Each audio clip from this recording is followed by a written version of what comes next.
Notes. ये notes second है। हमने अभी प्रीवियस वीडियोस में एक्सरसाइज 1.1 और उसके नोट्स कराए थे, तो हम इसमें कोई फंडामेंटल थ्योरम ऑफ अर्थमेटिक इसको जानने के लिए हम कुछ बेसिक जानेंगे, जैसे जो हमें प्रीवियस क्लासेस में भी पढ़ा रखे हैं, बट हम एक बार फिर से उनको रिवाइज करेंगे।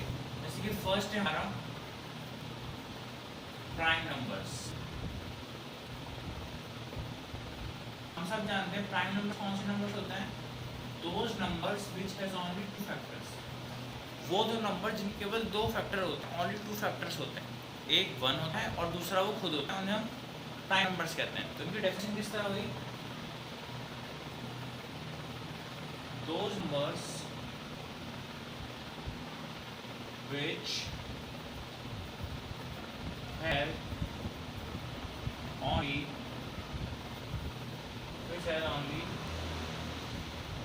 one factor, only two factors are called prime numbers. इनके केवल टू फैक्टर्स होते हैं, वो हमारे प्राइम नंबर्स होते हैं। अब इसका एग्जांपल देखिए, एज लाइक 2 एक सबसे स्मॉलेस्ट प्राइम नंबर है और ओनली इवन प्राइम नंबर है, और 2 के अलावा कोई भी इवन हमारा प्राइम नंबर नहीं होता। But 2, 3, 5, 7 and etcetera. 2 is our smallest और इवन प्राइम नंबर। हमारा स्मॉलेस्ट और इवन प्राइम नंबर है हमारा 2। हम नेक्स्ट बार जानेंगे जो भी है कंपोजिट नंबर्स। अब कंपोजिट नंबर्स कौन से नंबर्स होते हैं? Those numbers which has more than 2 factors. वो नंबर जिनके 2 से ज्यादा फैक्टर्स होते हैं उन्हें हम कंपोजिट नंबर कहते हैं। हम इसको लिखेंगे दोज नंबर्स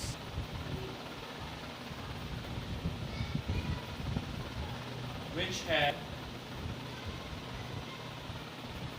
हम have करेंगे,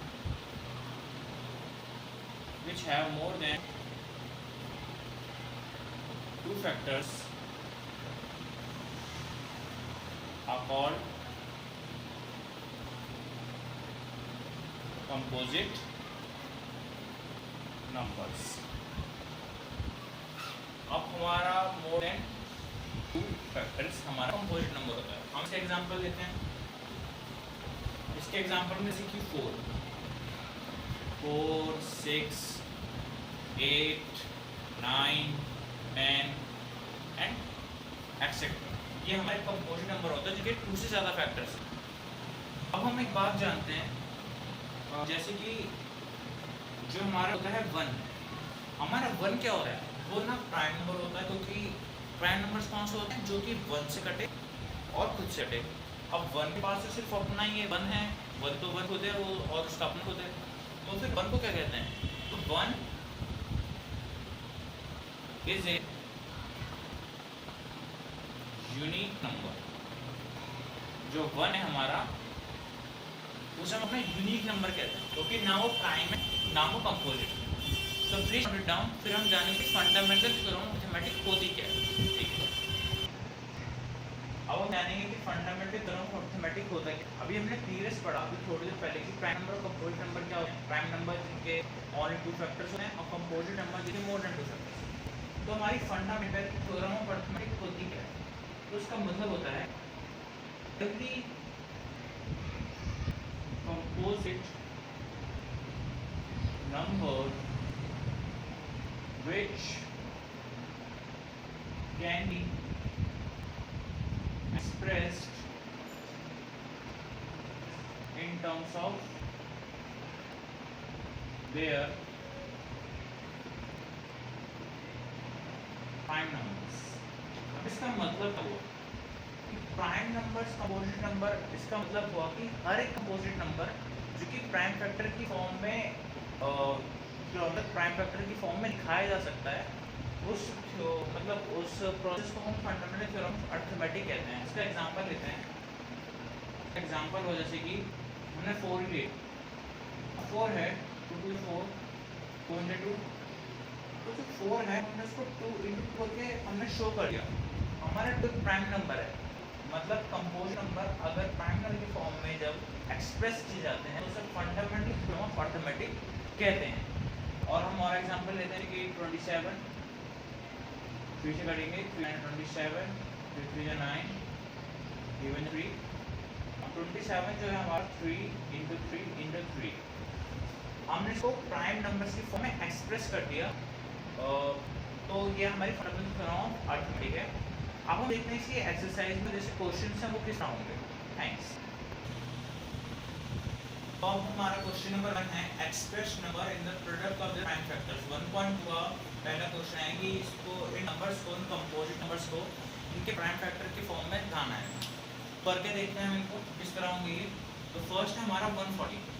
तो 140 का पहले हम प्राइम फैक्टर देंगे 2 7 14 2 3 6 2 5 10 5 7 35 and 7 7। अब हम देखेंगे कि 2 5 और 7 ये हमारे प्राइम नंबर्स हैं। तो हमने इस कंपोजिट नंबर को प्राइम फैक्टर्स के प्रोडक्ट के रूप में हमने इसको शो कर दिया। अब इस तरफ 156 का करेंगे हम 156 2 7 14 2 8 16 2 3 6 2 9 18 3 1 3 2 9 and 13 13। तो हम देखेंगे कि 156 को हमने 2 3 और 13 के फॉर्म में दिखा दिया। 2 3 और 13 हमारे प्राइम नंबर्स हैं और हमारा 156 कंपोजिट नंबर है। हमने इनको प्रोडक्ट में दिखा दिया। अब हमारे इसी क्वेश्चन नंबर 1 में और पार्ट्स हैं वो आप करके देखिए। अगर आपको नहीं आते तो आप कमेंट में लिखिए, मैं इसको अपने अगले आने वाले वीडियो में उसको मैं करवा दूँगा। तो हम क्वेश्चन नंबर 2 देखते हैं। तो हम क्वेश्चन नंबर 2 करेंगे। क्वेश्चन नंबर 2 में कह रहे हैं हमें कि find HCF and LCM and verify them. मतलब उनका मतलब इन नंबर्स का एचसीएफ और एलसीएम निकालो और फिर उनको वेरीफाई भी करो। तो करते हैं फिर पहले इनका एचसीएफ और एलसीएम निकालना है। जैसे कि हमने अपने प्रीवियस वीडियो में देखा था कि एचसीएफ और एलसीएम निकालते कैसे हैं।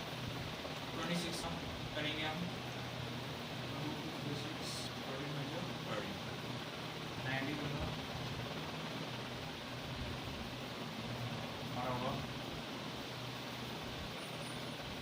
7 में 7 7 21 एंड 9 में 30। तो इनका देंगे हमारा 26 आया 2 into 13 एंड 91 आया 7 into 30। अब हमें पता है कि हम एचसीएफ कैसे निकालते हैं।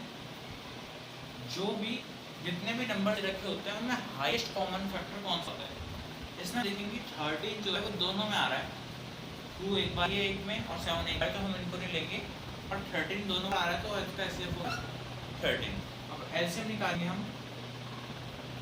एलसीएम होता है हमारा जो कॉमन होता है उसको एक बार लिखते हैं और बाकी सबको साथ साथ लिख देते हैं। तो हम इसको मल्टीप्लाई करेंगे, साइड में मल्टीप्लाई कर लेते हैं।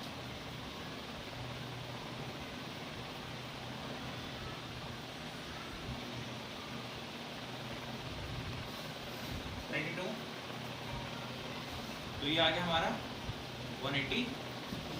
अब हमने कहा है कि वेरीफाई दें, इसको वेरीफाई करो कि सही है कि गलत। अगर हमारे नोट्स फर्स्ट की वीडियो आपने देखी तो उसमें आपको पता होगा कि वेरीफाई करने के लिए हमें क्या करना पड़ता था। उसमें हमें HCF into LCM equals to product of 2 number, जो कि 2 नंबर्स का हमने निकाला है। तो हम उसी तरह करेंगे। चलिए वेरीफाई करते हैं। फिर डालेंगे ऊपर verification HCF into LCM equals to product of 2 numbers। हमारा HCF क्या आया था 13, LCM 182। दोनों नंबर्स का प्रोडक्ट 26 into 91। अब हम इसे चेक करेंगे मल्टीप्लाई करके दोनों। तो फिर हम आ गया 2366 और ये वाला करेंगे। ये भी आ गया हमारा 2366। तो देखेंगे कि हमारा दोनों आंसर सेम आए हैं, तो इसका मतलब ये आंसर सही है हमारा। अगर मान यहाँ पे हमारा कुछ भी गलती होती या मल्टीप्लिकेशन का गलती होती, दोनों इक्वल नहीं आते और फिर अगर दोनों इक्वल नहीं आते तो फिर हमारा आंसर गलत होता है, हमें दोबारा चेक करना पड़ेगा। एट लास्ट हम लिखेंगे LHS equal to RHS, hence तो आप इसे नोट कर लीजिए, फिर हम इसका नेक्स्ट क्वेश्चन लेंगे। तो अब हमने क्वेश्चन नंबर 3 लिखेंगे। क्वेश्चन नंबर 3 क्वेश्चन नंबर 3 दे रहा है कि हमें HCF और LCM फाइंड करना है प्राइम फैक्टराइजेशन मेथड से। प्राइम फैक्टराइजेशन मेथड जैसे कि हम सब जानते हैं,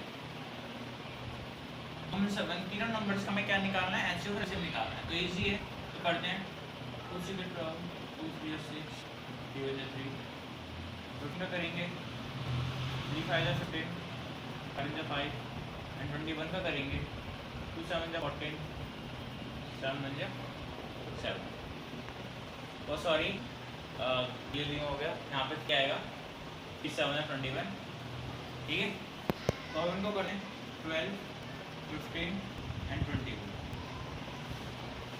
12 का क्या लिखा है, 12 का प्राइम फैक्टर्स है हमारे 2 2 एंड 3, तो नोट डाउन कर देंगे। 15 के 3 एंड 5 एंड दिस 3 एंड 7। अब हमें HCF फाइंड करना है। HCF क्या था, हमारा हाईएस्ट कॉमन फैक्टर, मतलब जो सब में आया हो सबसे ज़्यादा। हम इनमें देखेंगे 2 किसी में नहीं आया, 5 भी नहीं आया, 7 भी नहीं आया, पर हम 3 को देखेंगे, 3 इसमें भी है, इसमें भी एंड इसमें भी। तो हमारा HCF कितना हो गया, 3 हो गया। अब हम अपना LCM निकालेंगे।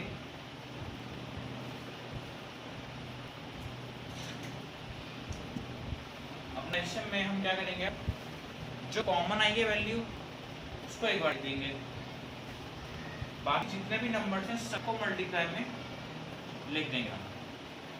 अब इन सबकी मल्टीप्लाई करेंगे और जो हमारा आंसर होगा वो हमारा, तो मल्टीप्लाई करेंगे हम 420। तो हमें HCF और LCM निकालना था प्राइम फैक्टर मेथड से, तो हमने निकाल लिया। अच्छा एक और क्वेश्चन है, वो भी लिखते हैं हम।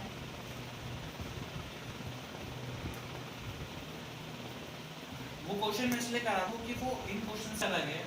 मैंने आपको नोट्स में तो बताया था, मैंने फर्स्ट नोट्स कराए थे, बट मैं फिर से कराता हूँ, बाकी क्या आप देख लीजिएगा।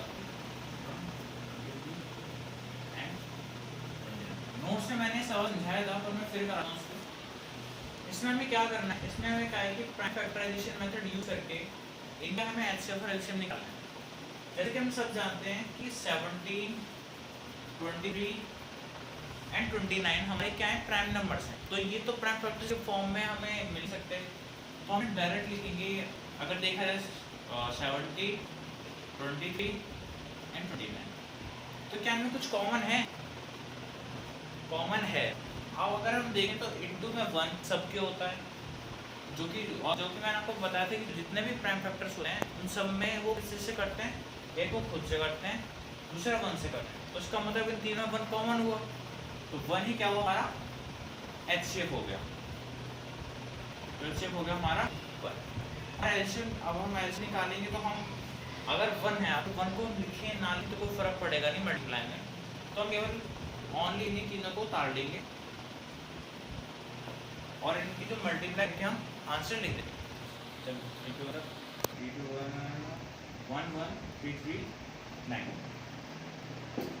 तो इससे मल्टीप्लाई कर लिए, ये हमारा LCM आया हमारा 1133 11,830। तो क्वेश्चन मैंने इसलिए कराया क्योंकि ये थोड़ा अलग और क्वेश्चन से, इसका एक और पार्ट बचा है वो सिंपल सा है, वो आप खुद कर लीजिए, ठीक है। हम क्वेश्चन नंबर 4 की तरफ बढ़े, इसे नोट कर लीजिए। अब हम अपना क्वेश्चन नंबर 4 देखेंगे। हमें क्वेश्चन नंबर 4 में दे रखा है कि HCF ऑफ दिस नंबर, मतलब इन दो नंबर का HCF हमारा 9 है और हमें LCM फाइंड करना है। तो इन दो नंबर का, तो हमारा फर्स्ट नंबर क्या हुआ 309 एंड सेकंड इज 67, तो हमारा HCF हो गई है। आपको याद हो तो मैंने फर्स्ट नोट्स में जो हमारी फर्स्ट वीडियो थी उसमें मैंने आपको नोट्स में लिखवाया था कि हम फाइंड कैसे करते हैं, और वो जैसे कि हमने वेरिफिकेशन भी किया था HCF into LCM is product of two numbers, तो हम इसी से निकालते हैं LCM। अगर हमने फर्स्ट वीडियो नहीं देखी तो उसे फिर से चेक करके देखिए। तो हमारा फॉर्मूला था first number into second number divided by HCF। ये हमने फर्स्ट वीडियो में डिस्कस कर लिया था कि फॉर्मूला बना कैसे था। तो अपना एलसीएम फाइंड करते हैं। हमारा फर्स्ट नंबर क्या है 309 एंड सेकंड 657 एंड फिर 9। अब हम इसे सॉल्व करेंगे और सॉल्व करके जो आंसर आएगा वो हमारा एलसीएम होगा। सॉल्व करेंगे फिर इसको हम सॉल्व करेंगे फिर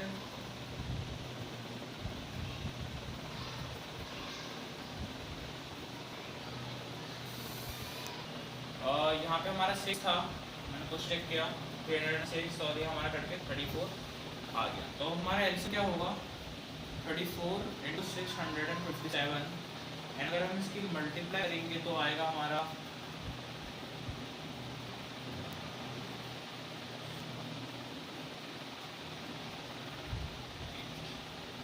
तो हमारा आंसर है 22338। ये हमारा आंसर है, हमारा मतलब एसएम है जो कि हमें फाइंड करना था। हमारा नेक्स्ट क्वेश्चन करते हैं, जल्दी जल्दी बढ़ते हैं वरना वीडियो थोड़ी और बड़ी हो जाएगी।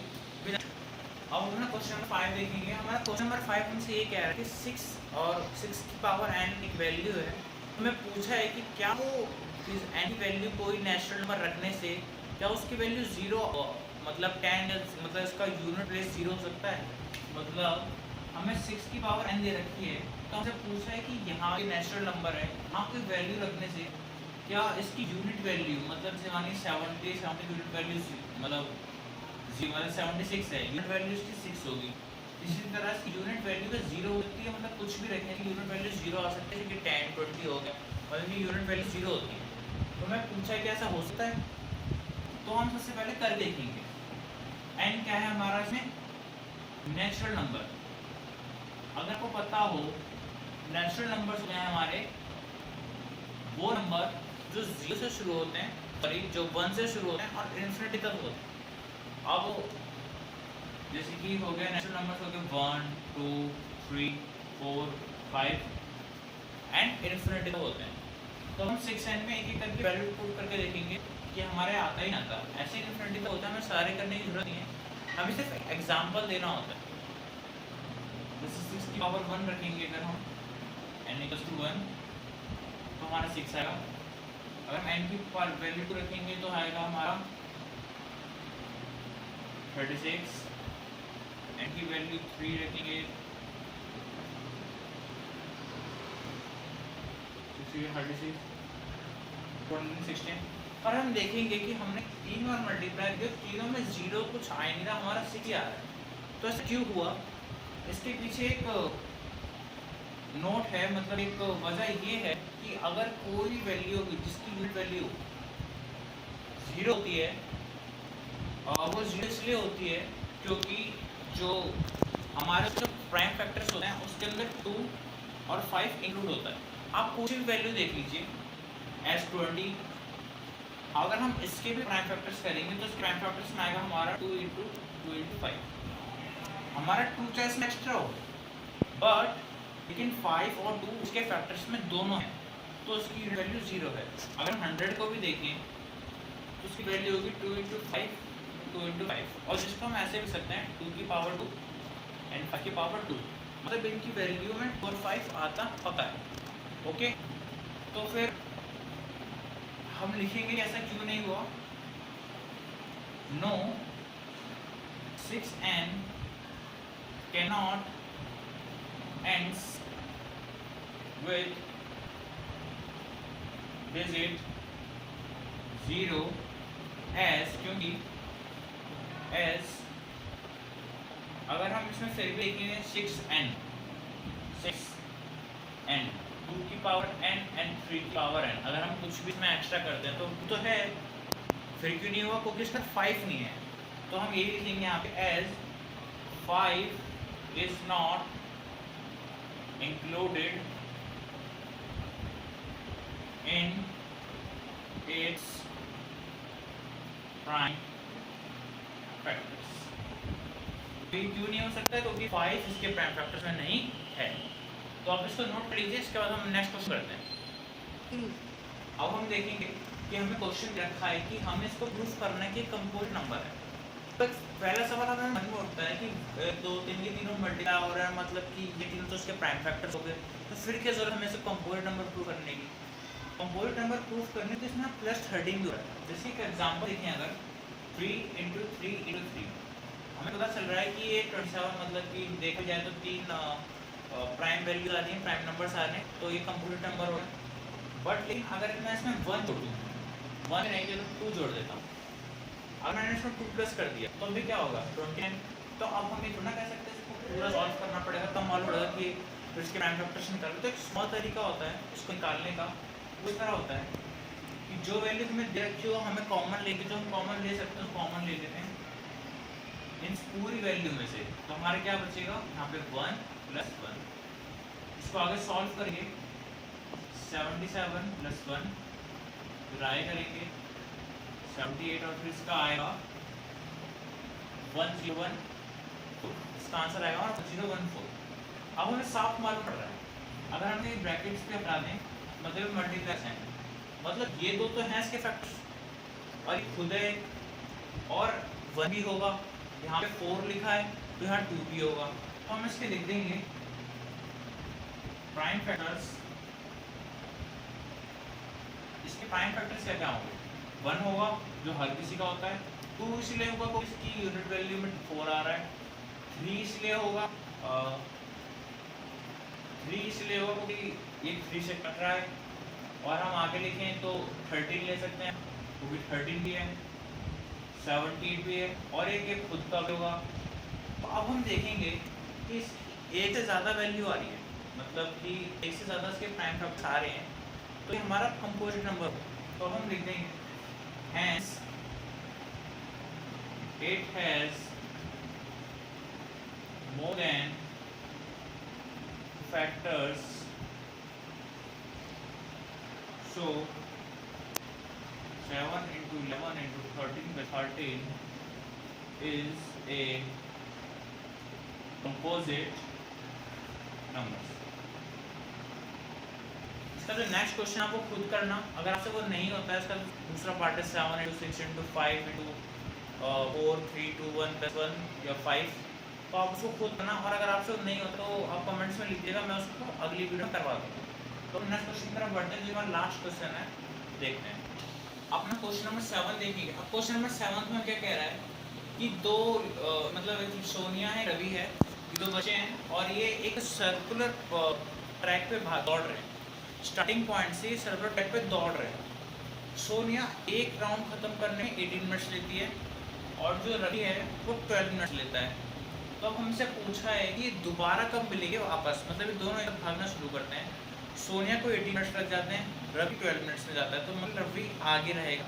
मतलब जब सोनिया 4 राउंड कंप्लीट करेगी तब तक जो रवि होगा वो 3 राउंड कंप्लीट कर चुका होगा। अगर हम इसको देखें तो फिर हमें से पूछे कि दोबारा कब मिलेंगे स्टार्टिंग पॉइंट पे।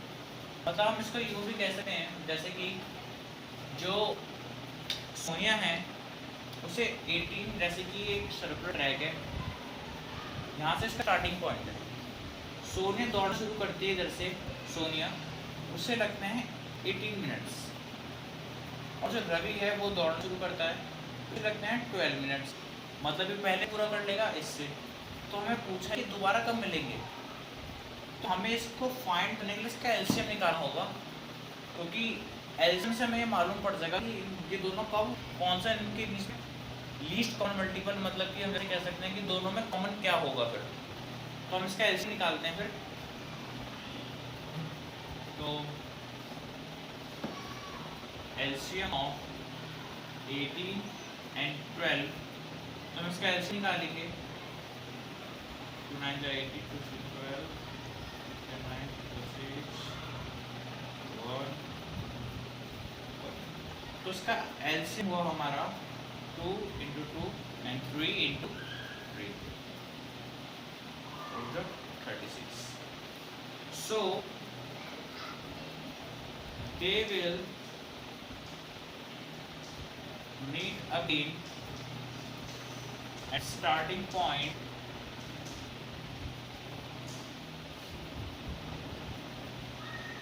after 36 minutes. ये 36 मिनट्स बाद आपको ये दोबारा वापस लेंगे, और हम यहाँ से चेक भी कर सकते हैं, जैसे कि हम यहाँ से दोबारा से चेक भी कर सकते हैं, जैसे कि अगर देखा जाए सोनिया एक राउंड लेने में मतलब 80 डिवाइड करेंगे 36 को 2, तो मतलब सोनिया 2 राउंड लेगी जो रवि होगा वो 3 राउंड दे चुका होगा, दोनों स्टार्टिंग पॉइंट पे साथ मिलेंगे उस टाइम पर। तो हमारे कंप्लीट हो चुका है। तो थैंक यू गाइज, आपने हमारी वीडियो को यहाँ तक देखा एंड हमारे चैनल को सब्सक्राइब करिए ताकि आप और भी इस तरह की वीडियोस देखते रहें। और आपको वीडियोस कैसे लगते हैं प्लीज़ कमेंट करके रिव्यू दिया करिए, जिससे कि हमें मालूम है कि हमारी वीडियो आपके लिए कितनी हेल्पफुल रहती हैं। तो हमारे चैनल पे बने रहिए शिवांग आयोटेक पे। हम मिलेंगे नेक्स्ट वीडियोस के साथ, तब तक के लिए बाय बाय।